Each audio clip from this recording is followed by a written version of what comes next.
the kingdom of Israel splits in two as God's judgment upon Solomon finds fulfillment in the life of his son. On the Bible Brief.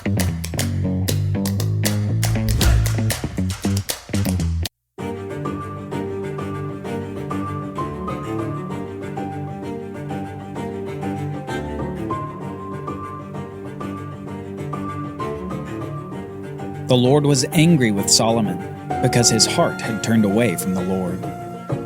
Therefore Yahweh said to Solomon, "Since this has been your practice, and you have not kept my covenant and my statutes that I have commanded you, I will surely tear the kingdom from you and will give it to your servant.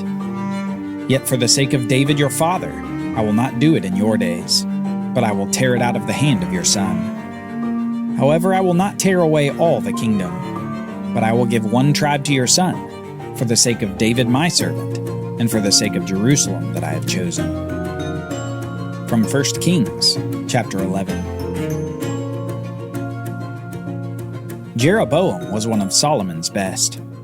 He was a young man, able-bodied and able-minded for the construction that continued in Jerusalem and through the rest of Israel.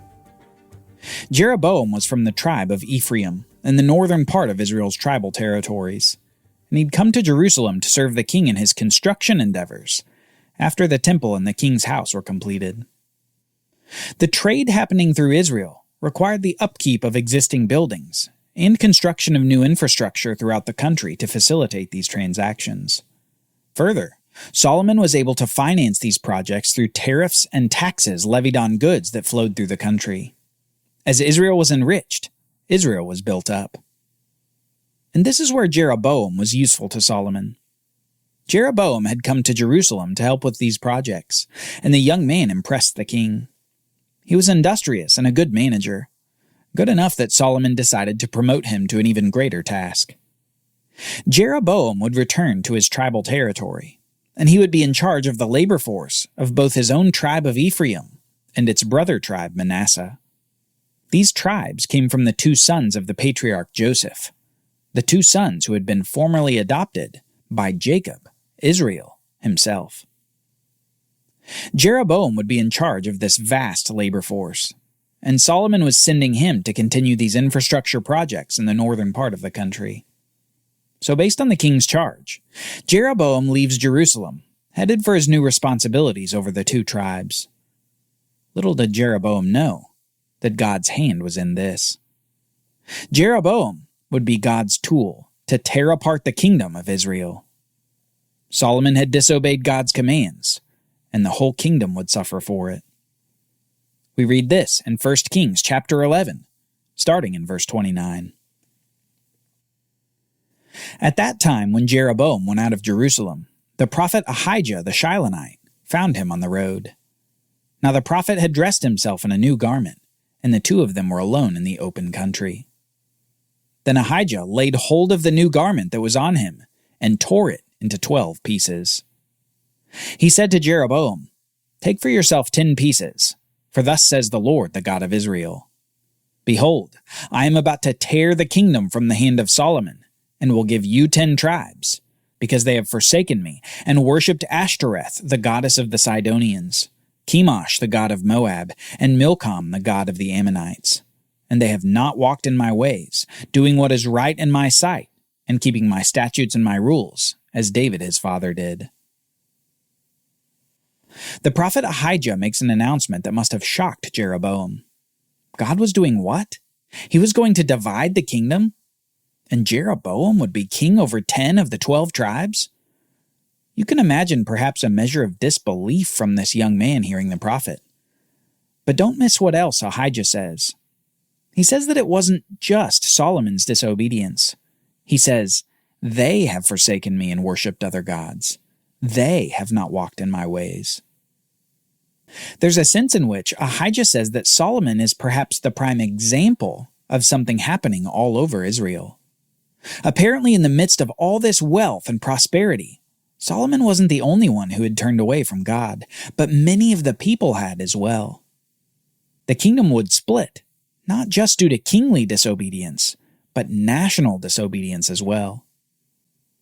The prophet continues, Nevertheless, I will not take the whole kingdom out of his hand, but I will make Solomon ruler all the days of his life, for the sake of David my servant whom I chose, who kept my commandments and my statutes.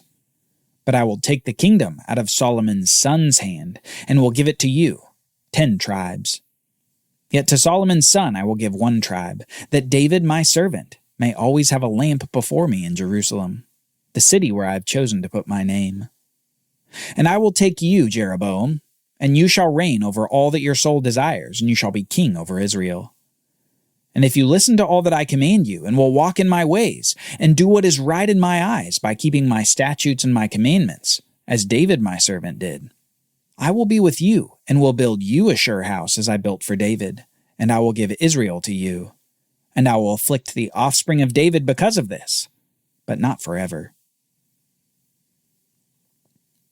The prophet Ahijah lets Jeroboam know that despite God's plan to divide the kingdom of Israel, he will not do it during Solomon's life. As soon as Solomon dies, however, God will act. Jeroboam will get 10 tribes, while Solomon's son will be left with only 1. Despite God's judgment upon Solomon and the nation for its disobedience, God is still good for his promises. He made covenant promises to David of a dynasty, a throne, and an everlasting king, and those would come to pass. God retains a tribe for Solomon's son for just this reason. He's faithful to his promises. Soon we find out that Solomon heard the news of what Ahijah had told Jeroboam, and Solomon, for his part, attempts to preemptively snuff out the life of Jeroboam. The young man, however, flees to Egypt and stays there until the death of Solomon. Solomon dies after 40 years on the throne, having a legacy of wisdom, wealth, and prosperity. Yet in the end, disobedience with devastating consequences. Solomon is succeeded by his son Rehoboam, who immediately attempts to consolidate his rule over the tribes at the city of Shechem in the north. Apparently, he understood the tenuous grasp he would have on the kingdom given the prophecy of Ahijah. But all the way in Egypt, his inevitable nemesis heard about his father's death as well, and Jeroboam came to Shechem too. What was supposed to be Rehoboam's ascension to his father's throne became a showdown instead. Jeroboam says to Rehoboam, "Your father made our yoke, our labor, heavy. Now therefore lighten the hard service of your father, and his heavy yoke on us, and we will serve you." Rehoboam said to them, "Go away for 3 days, then come again to me." So the people went away. Jeroboam, as spokesman for most of Israel, essentially gives an ultimatum to King Rehoboam. He says, "Lighten our labor and we'll be loyal, but don't lighten our labor and see what happens." The king, probably surprised by this boldness, says that he needs 3 days to think it over and to seek advice. So over the next 3 days, Rehoboam gets advice from 2 groups. The elder advisors of his father, who say that he should indeed lighten the workload of the tribes, and his younger peers, who say that he should demand even more labor from the tribes. The 3 days pass, and we read this in 1 Kings chapter 12, starting in verse 12. So Jeroboam and all the people came to Rehoboam on the 3rd day, as the king said. And the king answered the people harshly, and forsaking the counsel that the old men had given him, he spoke to them according to the counsel of the young men, saying, "My father made your yoke heavy, but I will add to your yoke. My father disciplined you with whips, but I will discipline you with scorpions." So the king did not listen to the people, for it was a turn of affairs, brought about by the Lord, that he might fulfill his word which he had spoken by Ahijah to Jeroboam. Apparently God does some action in Rehoboam's heart to make him extra resistant to the advice of the old men. Something probably akin to the hardening of Pharaoh's heart during the Exodus. And in so doing, God assures that his judgment on Solomon and on the nation will come to pass. Immediately, the northern tribes reject Solomon's son in favor of their spokesman Jeroboam. They reject David's dynasty as having any more power over them. We read this.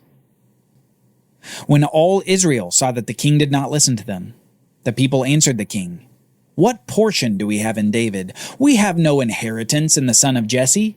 To your tents, O Israel. Look now to your own house, David. So Israel went to their tents, but Rehoboam reigned over the people of Israel who lived in the cities of Judah. Then King Rehoboam sent Adoram, who was taskmaster over the forced labor, and all Israel stoned him to death with stones. And King Rehoboam hurried to mount his chariot to flee to Jerusalem. So Israel has been in rebellion against the house of David to this day. And when all Israel heard that Jeroboam had returned, they sent and called him to the assembly and made him king over all Israel. There was none that followed the house of David, but the tribe of Judah only. It's difficult to imagine the immediate change in the nation upon the death of Solomon. The people had enjoyed prosperity, unity, and blessing through his rule. But upon his death, the same people suffer a split that will last for centuries. Constant civil war that will put tribe against tribe. Two kings ruling on competing thrones. External treachery and intrigue from competing nations. Prosperity will turn to poverty. Brotherhood will turn to bloodshed. And exaltation will turn to exile.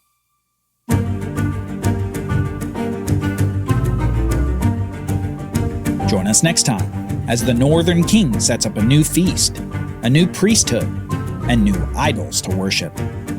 Israel is about to go from bad to worse. The Bible Brief is brought to you by the Bible Literacy Foundation, dedicated to helping people like you learn the Bible.